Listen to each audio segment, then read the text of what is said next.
이해하기 이제 오늘 로마서 세 번째 시간입니다. 그래서 로마서를 이제 특별히 세 번째 까지 하는 이유는 여러분들이 내 믿음을 어디에 정착시켜야 하는가에 있어서 로마서가 항상 중심이 되셔야 돼요.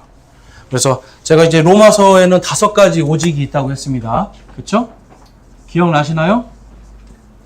로마서 오직 성경, 오직 성경, 오직 믿음, 오직 은혜, 오직 예수 그리스도, 오직 하나님께 영광. 자, 순서를 다시 할게요. 오직 성경, 그 다음에 오직 믿음, 믿음이에요. 믿음. 그 다음에 오직 은혜, 오직 예수 그리스도, 그 다음에 오직 하나님께 영광. 로마서는요, 이 5가지가 계속 반복이 돼요. 그래서 우리가 지난주까지 봤던 어떤 이런 구조들이 다 이겁니다. 그래서 로마서 1장에서는 오직 믿음의 은혜로 구원받았다. 이거 이제 강조하는 거예요. 그러면서 나중에 이제 8장 이제 이쪽으로 가면 그래서 우리가 어떻게 하나님께 영광을 돌리며 살 것인가. 이런 내용들이 계속 반복이 되는 거예요. 자, 그래서 지난주에 이제 우리가 본 것처럼 로마서의 구조는 교리를 가르치고 그다음에 그것을 어떻게 실천할 것인가. 그래서 처음에는 이방인들의 구원에 대한 부분들을 가르치고 그 다음에는 이스라엘의 구원도 마찬가지로 은혜와 믿음과 은혜다. 이걸 기록하고 있는 거예요. 자, 은혜와 믿음이 아니라요. 믿음과 은혜입니다. 뭐냐면 하나님이 우리를 사랑하시죠. 믿음으로 그것을 믿을 때 우리에게 구원의 은혜가 임하는 거예요. 자, 믿은 다음에 뭐가 임한다고요? 은혜가 임하는 거예요.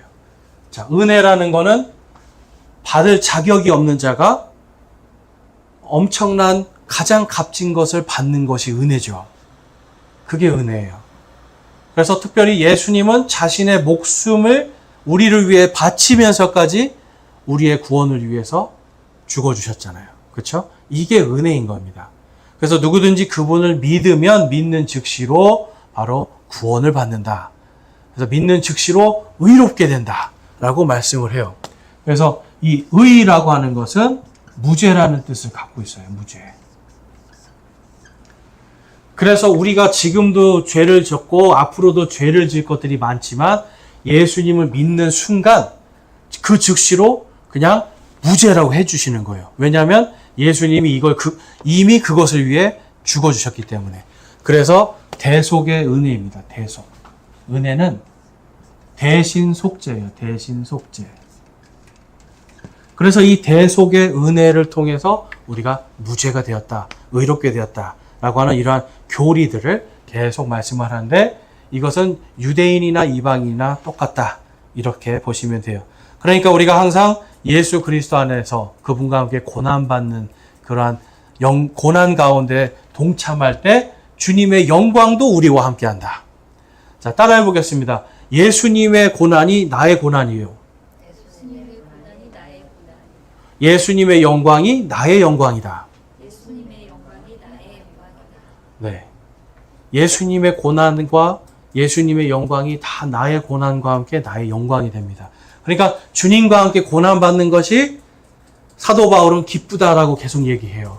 그 다음에 초대교회의 모든 성도들은 박해받고 죽임당함에도 불구하고 이 사람들은요, 여러분, 그 고난 가운데 영광을 바라봤다는 거예요. 자, 그래서 그 영광에 대한 부분을 계속 강조합니다. 그래서 로마서의 이제 구조는 아까 말씀드린 것처럼 교리, 그 다음에 삶의 적용으로 되어 있고요.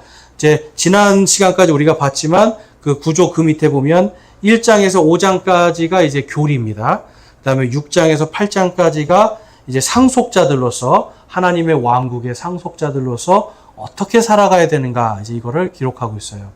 그래서 이방인인 우리가 어떻게 구원받았는가? 바로 믿음과 은혜로 구원받았다. 그러면 구원받은 자들이 어떻게 살아야 되는가? 예수님의 고난과 영광에 동참하는 삶을 살라는 거예요. 그래서 오직 예수, 오직 하나님께 영광. 이제 그것으로 우리가 살아가는 겁니다. 그 다음에 9장에서 11장까지는 다시 교리예요. 그래서 이스라엘의 구원도 우리와 동일하게 믿음과 은혜다라고 말씀해줘요. 여러분, 근데 어떤 신학자들은 오늘날도 로마서를 보면서도 똑같이 얘기해요.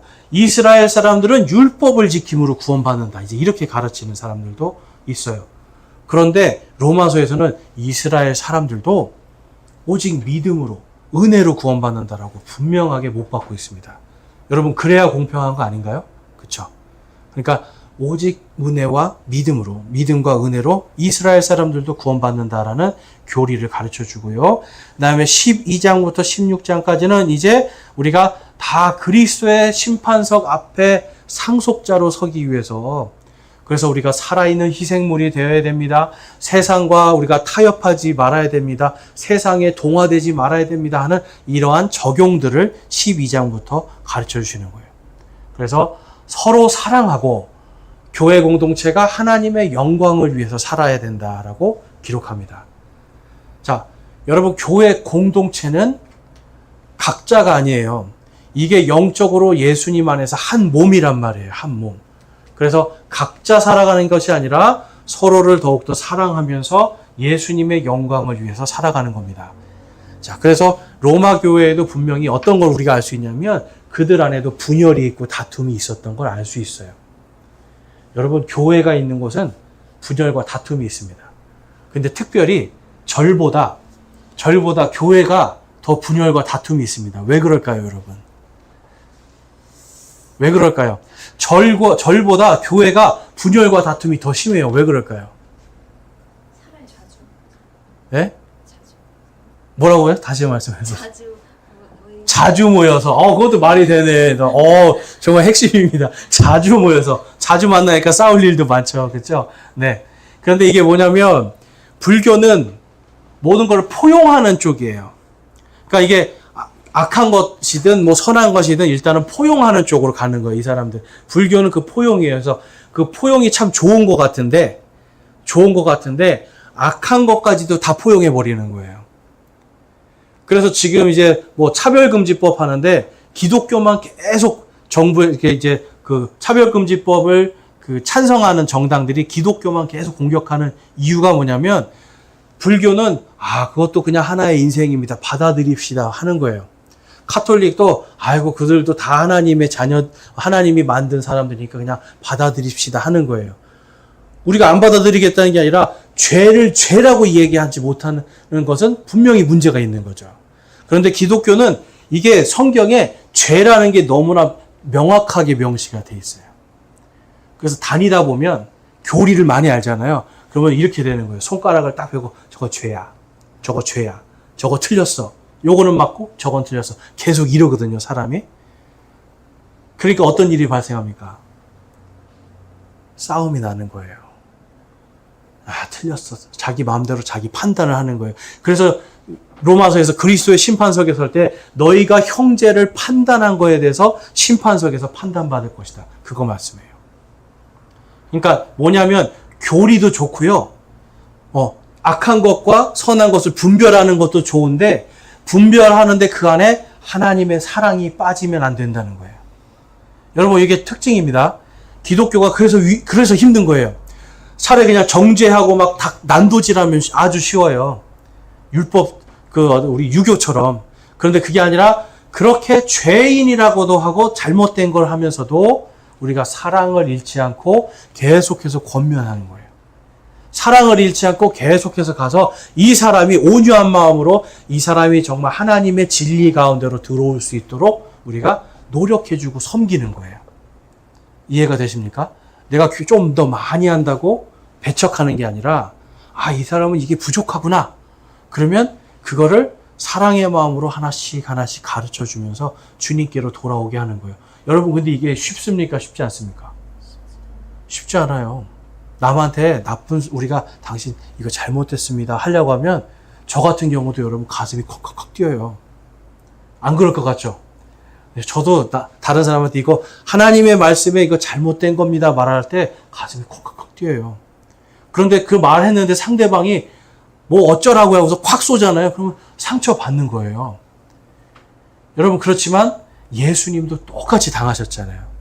그럼에도 불구하고 예수님도 그 고난 가운데서 사랑을 잃지 않으셨잖아요. 왜 그렇습니까? 하나님의 영광을 위해서.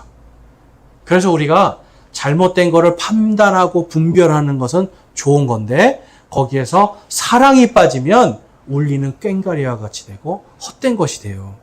그리고 약한 자를 넘어뜨리기도 할 수 있어요. 그러니까 같이 교회 안에서 한 형제 자매가 됐다라면 나도 이 사람과 함께 그리스도의 심판석 앞에 설 건데 이 사람이 넘어지지 않도록 그다음에 이 사람이 연약한 부분을 우리가 잘 돌아보면서 섬기고 온유한 마음으로 세워주는 그러한 공동체가 되어야 된다라고 지금 로마서에서 마지막에 그거를 강조하고 있어요. 그러니까 교리도 중요한데요. 제가 말씀드렸잖아요. 교리는 이미 이제 아는데 그 다음에 교리를 어떻게 적용하는가가 굉장히 중요하거든요. 그러니까 제일 여러분들이 항상 생각하셔야 되는 게 내가 그리스도와 함께 고난과 영광을 같이 받는 삶을 살아야 되겠다. 또한 내가 하나님의 영광을 위해서는 인내할 수도 있어야 되고요. 하나님의 영광을 위해서는 오래 참을 수도 있어야 되는 거예요. 이게 성령의 열매 아닙니까? 그렇죠? 그래서 이 로마서에서는 그거를 강조하고 있어요. 뒷부분에서. 자, 좀 더 이제 자세하게 이제 9장과 11장으로 이제 저희가 들어가 보면 구약 성경에 이제 이스라엘에 대한 구원을 하나님께서 언약하셨습니다. 자, 하나님께서 말씀으로 약속하신 게 언약이에요. 그러니까 언약하셨으니까 하나님이 반드시 지키셔야 되죠. 근데 이것은 오늘날에도 유효한 거예요. 이스라엘 백성이 지금 하나님을 온전히 믿지도 않고요. 예수님을 더군다나 믿지 않고 여전히 배척하고 있지만 하나님은 그들을 결코 버리지 않으시는 거예요.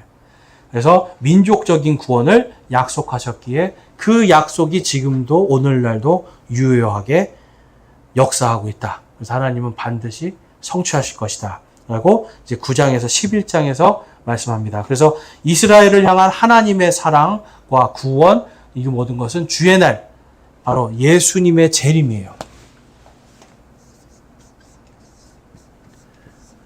주의 날, 예수님의 재림의 때에 그 언약이 성취가 됩니다. 근데 그 언약도 마찬가지로 그들의 믿음을 통해서 은혜로 성취가 되는 거예요. 자, 말씀 한번 읽겠습니다. 요엘서 2장 27절과 32절 말씀 우리 다 같이 한번 읽어볼게요. 시작. 그런즉 내가 이스라엘의 한가운데 있으며 내가 주 너희 하나님이고 다른 이가 없는 줄을 너희가 알리라. 내 백성이 결코 부끄러움을 당하지 아니하리라. 누구든지 주의 이름을 부르는 자는 구출을 받으리니 주가 말한 대로 시온산과 예루살렘에 구출이 있으며 또 주가 부를 남은 자들에게도 구출이 있으리라. 아멘. 하나님께서 여러분 시온산과 예루살렘은 영적인 표현이 아니에요.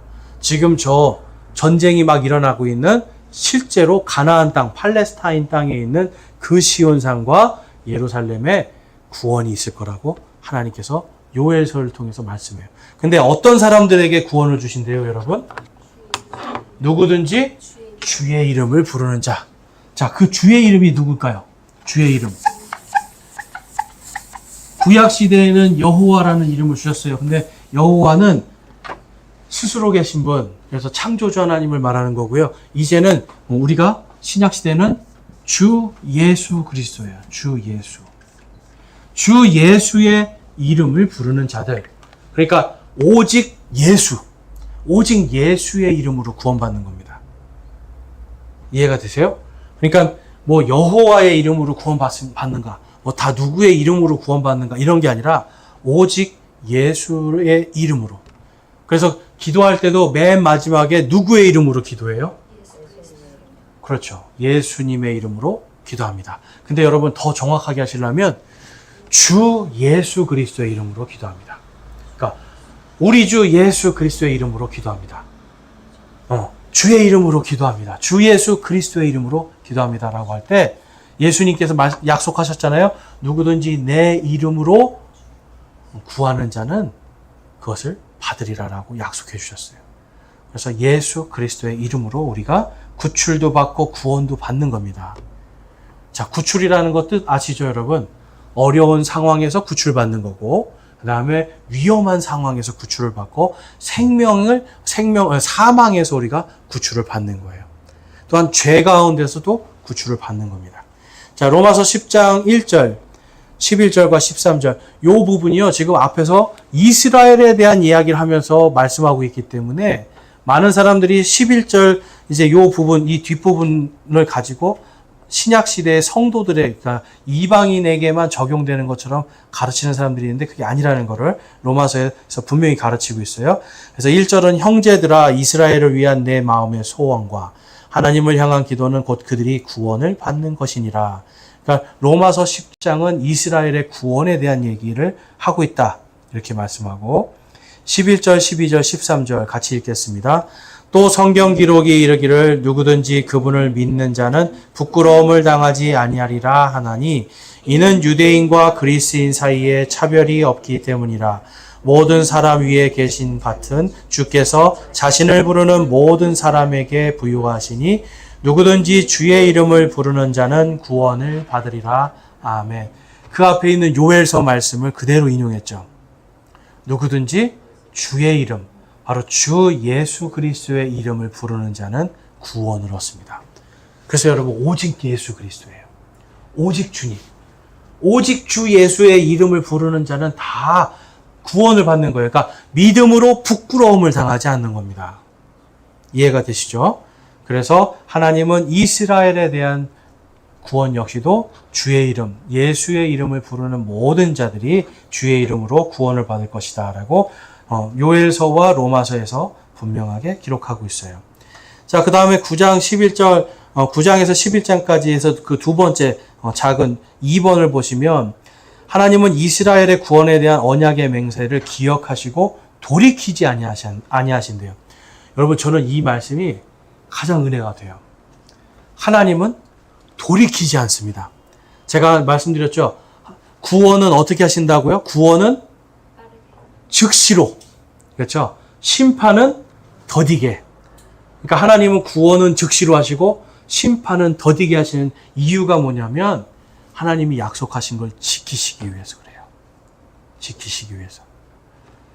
그래서 어떤 경우에 보면 정말 구원받은 자가 한평생을 구원은 받았는데 어릴 때 구원은 받았는데 하나님을 버리고 막 살던 사람들이 있는데 기가 막히게 보면 마지막 순간에 다시금 하나님을 찾게 하는 기회를 주시는 걸 볼 수 있어요.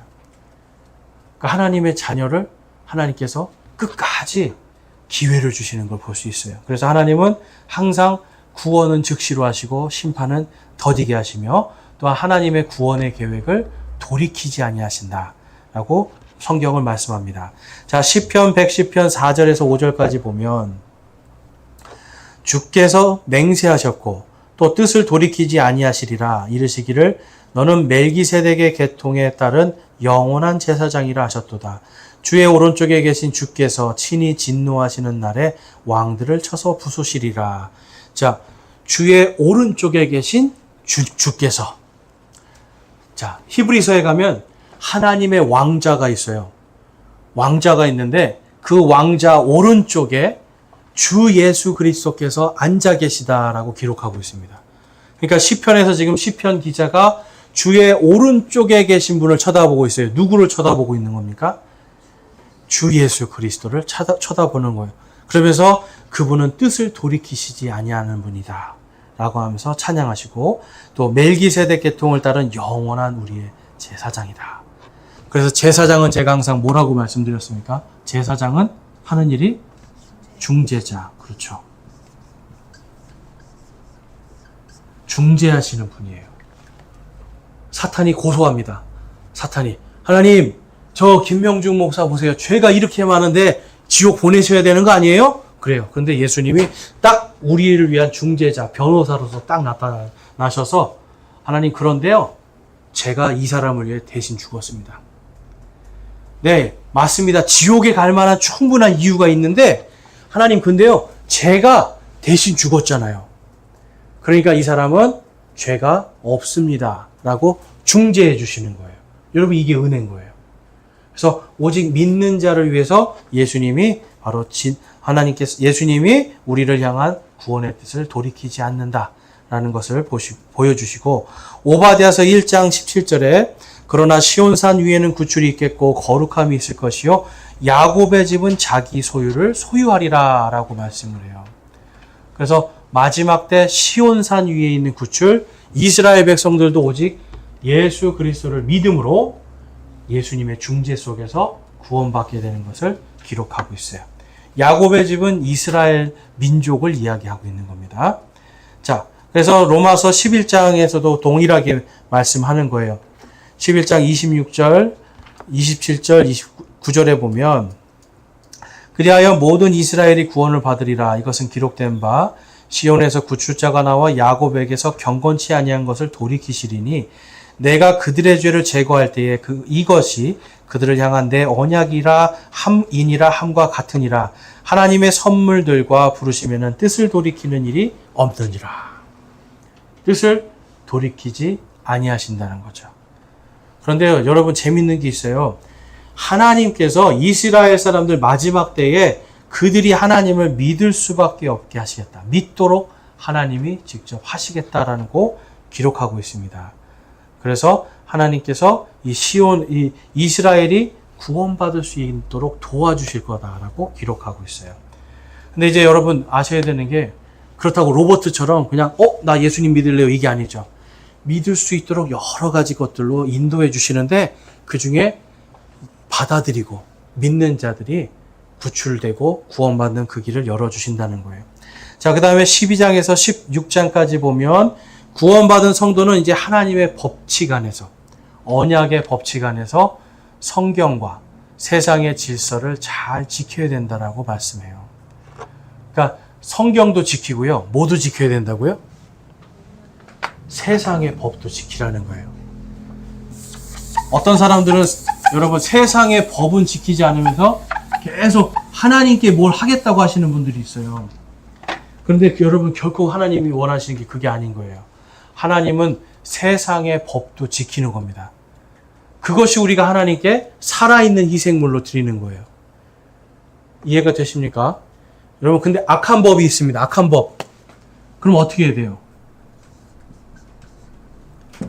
악에 대해서는 분명히 악하다라고 우리가 이야기할 수 있어야 돼요. 근데 여러분 재밌는 게 요즘은요. 옛날에 그냥 정말 옛날에 선하다고 한 것들이 지금 악한 것으로 다 바뀌는 시대가 돼가고 있어요. 지금 시대가. 그래서 그리스도인들이 이러야 할 때에 더욱더 악한 것을 악하다라고 말할 수 있어야 됩니다. 그래서 보면 여러분들이 제가 이제 가끔씩 여러분들께 말씀드리잖아요. 차별금지법이나 낙태법이나 이제 이런 것들을 막 통과시키려는 사람들이 있어요. 그러면 그런 사람들에게 여러분들이 어떤 정당을 여러분들이 지지하든 그거 상관하지 저는 이제 그건 상관없고 여러분들이 그러한 사람들이 예를 들어서 그러한 사람을 내가 만약에 뽑아줬다. 그러면 어떻게 해야 됩니까, 여러분? 하나님의 법을 대적하는 사람을 내가 뽑아줬단 말이에요. 내가 그 사람이 좋아서. 근데 그 사람이 자꾸만 낙태를 이제 마음대로 할 수 있게 하자. 동성애 결혼 마음대로 할 수 있게 하자. 예배 시간에 동성애 얘기 못하게 하자 하는 이러한 법을 만든다고 한다면 어떻게 해야 될까요, 여러분? 그리스도인이라면. 여러분 가만히 계시면 안 돼요. 전화를 해서 하지 말라고 이야기할 수 있어야 돼요. 여러분 왜 전화를 할 수 있는 거잖아요. 정당에 그런 정당이나 이런 국회의원들에게 전화해서 당신 그것은 잘못됐습니다. 난 당신을 지지했지만 그거는 잘못됐습니다라고 말할 수 있는 사람들이 돼야 된다는 거예요. 자, 그래서 세상의 법 안에서 해야 되고요. 또 보면 어떤 교회들은 사람들을 동원해서 불법적인 막 집회를 하고요. 불법적으로 뭔가를 막 폭력 행사를 하고 하는 그러한 교회들도 있는데 여러분 이거는 하나님의 영광을 가리는 거기 때문에 조금 손해를 보고 뭔가 다른 사람들이 볼 때는 어리석어 보일지라도 법 안에서 우리가 이 모든 걸 해야 된다라는 것을 우리가 기억해야 됩니다. 성경은 계속 그걸 말씀하고 있어요. 자, 로마서 12장 1절과 2절 같이 읽겠습니다. 그러므로 형제들아 내가 하나님의 긍휼을 힘입어 너희에게 간청하노니 너희는 너희 몸을 거룩하고 하나님께서 받으실 만한 살아있는 희생물로 드리라. 그것이 너희의 합당한 섬김이니라. 너희는 이 세상에 동화되지 말고 오직 너희 생각을 새롭게 함으로 변화를 받아 하나님의 그 선하시고 받으실 만하며 완전하신 뜻이 무엇인지 입증하도록 하라. 아멘. 뭘 하면서 살으라는 겁니까, 여러분? 입증하라는 거예요. 입증. 뭘 입증하는 거냐면요. 하나님의 뜻이 완전하시다라는 걸 입증하는 거예요. 성경에 기록한 하나님의 말씀이 완전하다라는 것을 입증하는 거예요. 그 다음에 하나님이 살아계신 분이라는 걸 입증하는 거예요. 그리스도인들이 맨날 아이고 죽겠네, 이제 정말 망할 것 같네, 뭐 이런 입에서 하나님을 인정하지 않는 말들, 믿음이 없는 말들, 또 자녀들에게도 우리가 보면은 그런 말 많이 쓰잖아요. 자녀들에게 너 이런 식으로 하면 망한다, 너 이런 식으로 하면 뭐 어떻게 된다. 여러분 그런 말을 할 이유가 없는 거예요. 그리스도인들은 그런 말이 아니라 하나님께서 너와 함께 하신다면 네가 일어설 수 있어. 지금 안 돼도 지금은 네가 때가 늦은 것 같고 지금은 모든 게 안 되고 다 막힌 것 같지만 하나님을 믿는다라면 하나님이 뛰어넘게 해주신다고 약속하셨어. 여러분 오히려 이러한 말이 은혜가 되는 말이잖아요. 그렇죠? 근데 한국에 보면 예전부터 아유 이 망할 놈아, 마음은 사랑하는데 입술로 이 망할 놈아, 또 전라도 분들은 이 빌어먹을 놈아, 이런 말 되게 많이 쓰잖아요. 그렇죠? 자식이 그렇게 되면 좋겠어요, 여러분? 아니잖아요. 그게 아니라 하나님이 너와 함께 계신다면 넌 이길 수 있어. 아이들이 나 하나님 안 믿을래요 거부해도 여러분 하나님이 너와 함께 하신다면 이길 수 있어. 그리고 내가 너를 위해서 기도하고 있어. 이길 수 있을 거야. 오히려 응원하고 격려하고 하나님을 계속해서 들을 수 있게 해주는 거예요. 그리고 엄마 역시도 살아가면서 아빠 역시도 살아가면서 하나님의 힘으로 이기는 거를 입증하는 거예요. 자꾸만. 법도 잘 지키고요. 입증하는 거예요. 그러한 삶을 살 때 우리는 세상과 동화되지 않고 우리의 삶 자체가 살아있는 희생물이 되는 겁니다. 교회 와서 주여 주여 하는 게 여러분 우리가 그게 예배가 아니에요. 이 희생물이라는 건 뭐와 같은 거냐면 예배와 같은 의미를 갖고 있어요. 구약시대에는 양과 소와 염소를 죽여서 희생물로 드렸잖아요. 근데 이제 신약시대는 그게 아니라 내 자신을 부인하는 거예요. 하나님의 영광을 위해서 내 자신이 살아있는 희생물로 살아가는 거예요. 그래서 거룩함을 유지하는 겁니다. 자, 이해가 되시죠? 그러할 때 우리가 하나님의 영광을 높여드릴 수 있는 거예요. 자, 로마서 13장에 가보면 그래서 이제 제가 거기 책에는 여러분 유인물에는 기록하지 않았는데 그래서 세상의 법도 잘 지키고 세상의 정권도 존중하라고 기록하시고 그 다음에 15장에 가서는 5절과 6절에 다음과 같이 말씀하고 있어요. 같이 읽어볼게요. 15장 5절 6절 시작.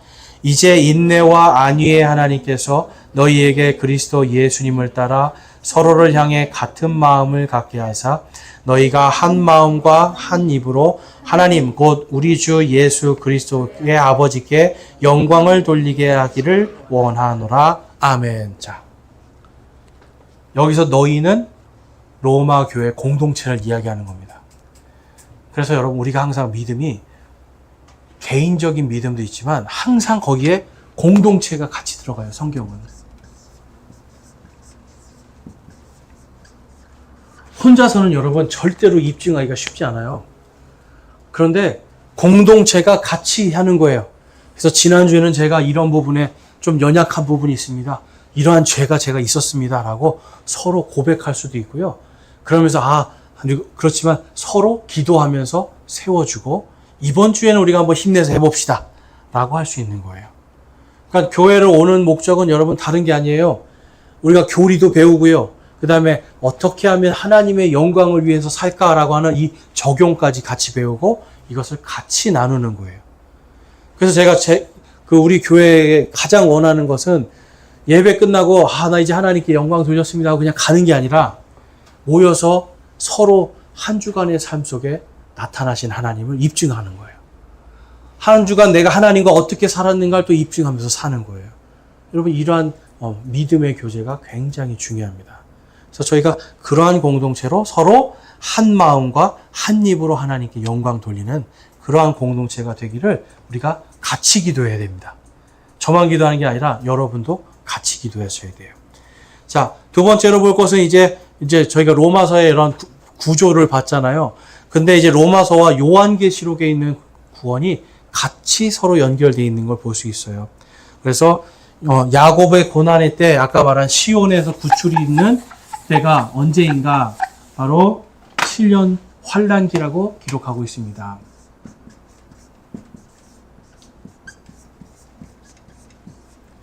(7년의) 환란기는 우리 지금 예수님을 믿고 구원받은 우리는 여기 들어가는 게 아니에요. 여기는 이 환란기는 예수님을 믿지 않는 이스라엘 민족, 그 다음에 예수님을 믿지 않는 이교도들을 위한 마지막 기회예요.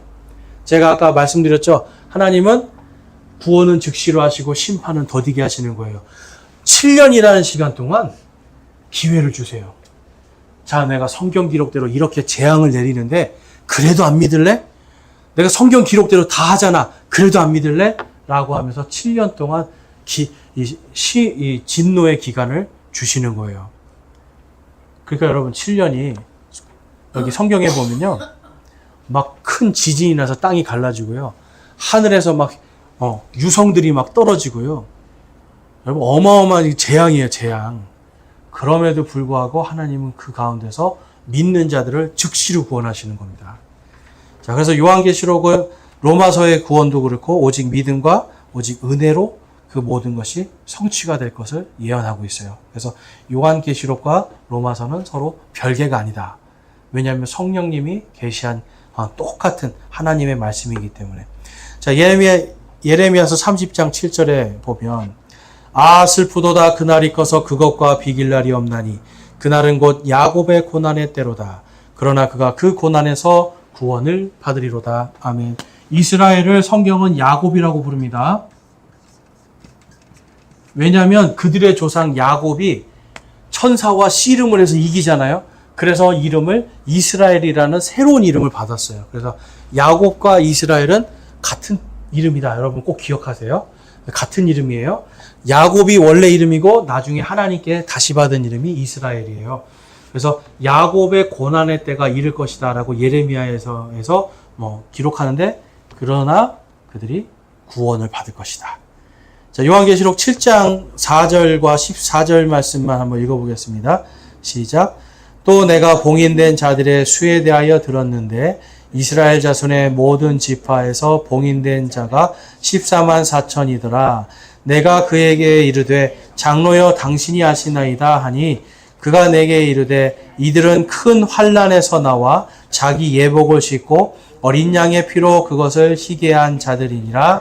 아멘. 자, 야곱의 고난의 때 환난이잖아요. 그래서 큰 환난에서 구원받은 자들이다라고 기록하고 있어요. 어린 양의 피, 바로 예수 그리스도의 피로 모든 죄가 씻기고 용서받은 사람들. 그러니까 하나님은요, 지금도 이스라엘을 계속 어떻게 보면 애통해 하시면서 바라보는 거예요. 아니, 내가 너희를 땅끝에서 다 불러 모을 것이라고 하지 않았느냐. 내가 너희를 위해서 모세와 같은 한 대언자를 보내겠다 하면서 예수님에 대한 수많은 예언들을 다 기록해놨고 예수님이 그걸 다 성취하셨음에도 불구하고 여전히 안 믿는 거예요. 근데 안 믿는 이유는 딱 한 가지예요. 그들이 성경을 안 믿어요, 여러분. 여러분, 마귀의 가장 첫 번째, 가장 강력한 전략은 뭐냐면 하나님을 알고 예수님을 아는 자들이 성경을 못 믿게 하는 거예요. 이스라엘 사람들 중에 여러분 대부분이 천지창조를 안 믿습니다. 진화론을 믿는 사람들이 대부분이에요. 그리고 성경을 믿는 게 아니라 이 사람들은 탈무드라고 하는 랍비들의 가르침의 책을 믿어요. 그래서 제가 마가복음 하면서 요즘에 계속 말씀드리는 거예요. 랍비들이 하나님의 말씀에 그렇더라도 이렇게 해라 그러면 그들은 하는 거예요. 여러분, 이게 예수님이 그래서 너희 위선자들아라고 계속 말씀해요. 생각해 보세요. 하나님이 하라고 했는데 랍비들이 괜찮아 하지 마 라고 하면 사람들이 하지 않는 게 더 좋거든요, 자기들한테. 그러니까 그걸 선택한단 말이에요. 그런데 입으로는 하나님 사랑합니다. 하나님을 저희들이 경배합니다. 이것을 예수님이 위선자라고 부르는 거예요. 여러분, 오늘날 우리의 삶도 그렇게 돼서는 안 된다는 거죠. 그래서 하나님을 사랑한다면 말씀을 믿는 건데, 성경을 믿는 건데, 요한계시록에 가보면 그들이 그 시대에도 성경을 믿지 않아서 구원 못 받는 사람, 그리고 성경의 말씀을 믿어서 구원받는 14만 4천 유대인들, 생길 것이다라고 기록하고 있어요.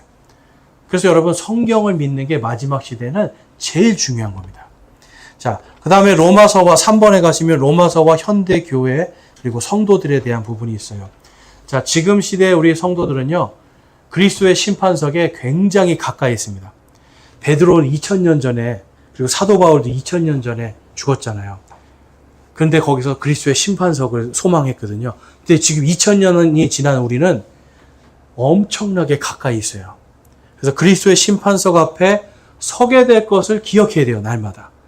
그래서 구원에 합당한 삶을 살아야 됩니다. 형제를 사랑해야 되고, 이웃을 사랑해야 되고, 하나님을 사랑해야 되는 거예요. 그 다음에 하나님의 뜻은 구원받는 모든 사람들이 오직 성경, 오직 믿음, 오직 은혜, 오직 예수 그리스도, 오직 하나님의 영광을 위한 삶을 살기를 원하신다.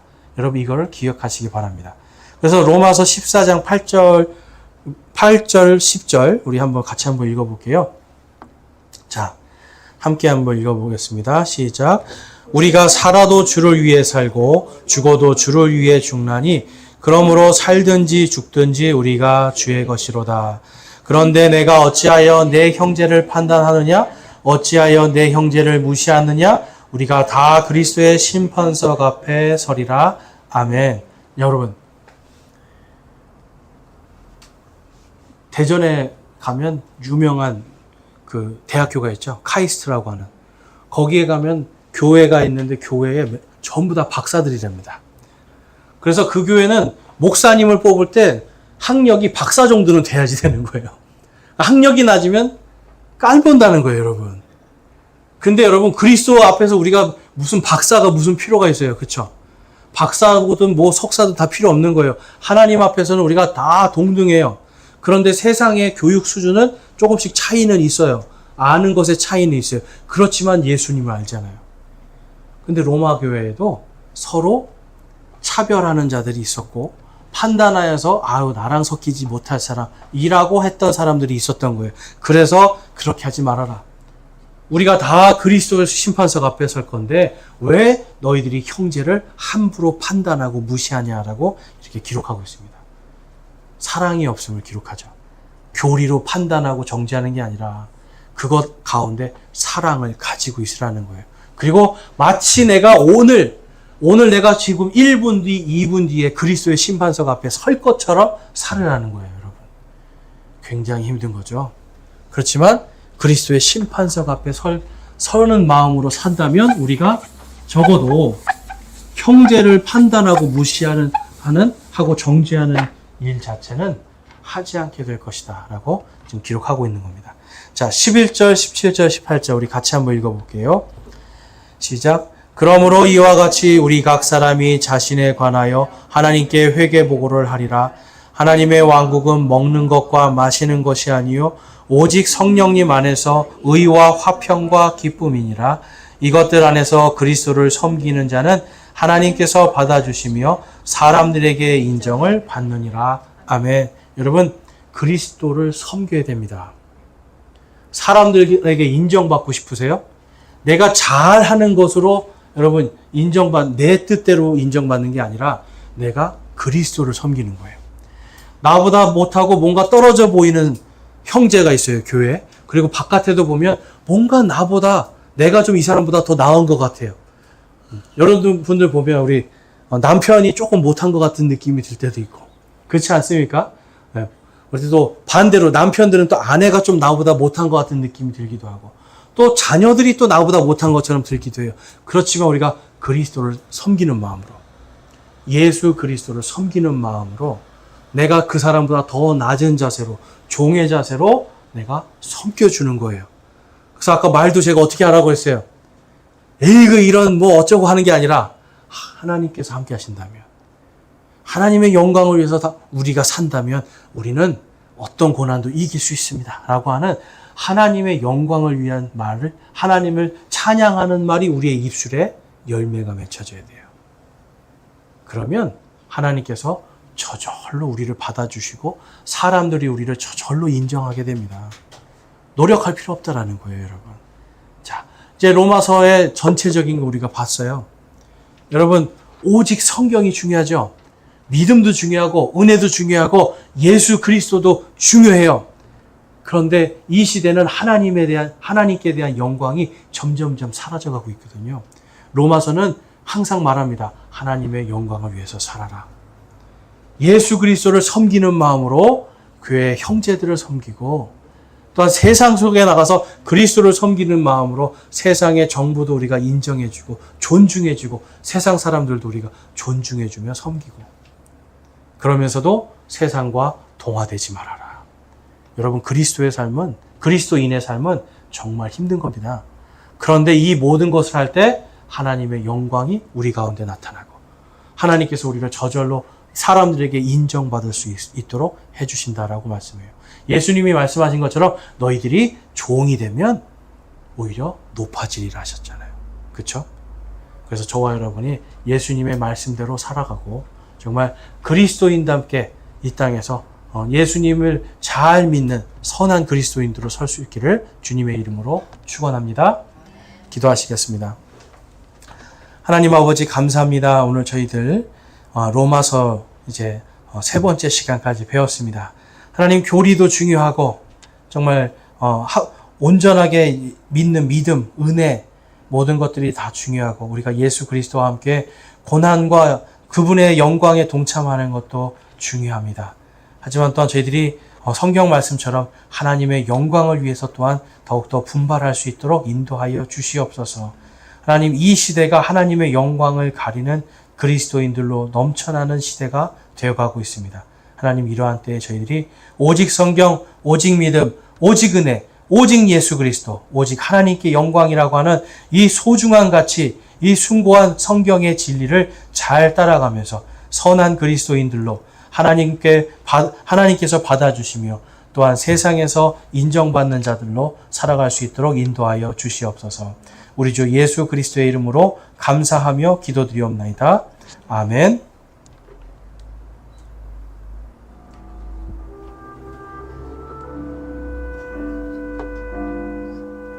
각자 기도하시고 편안하게 돌아가시기 바랍니다.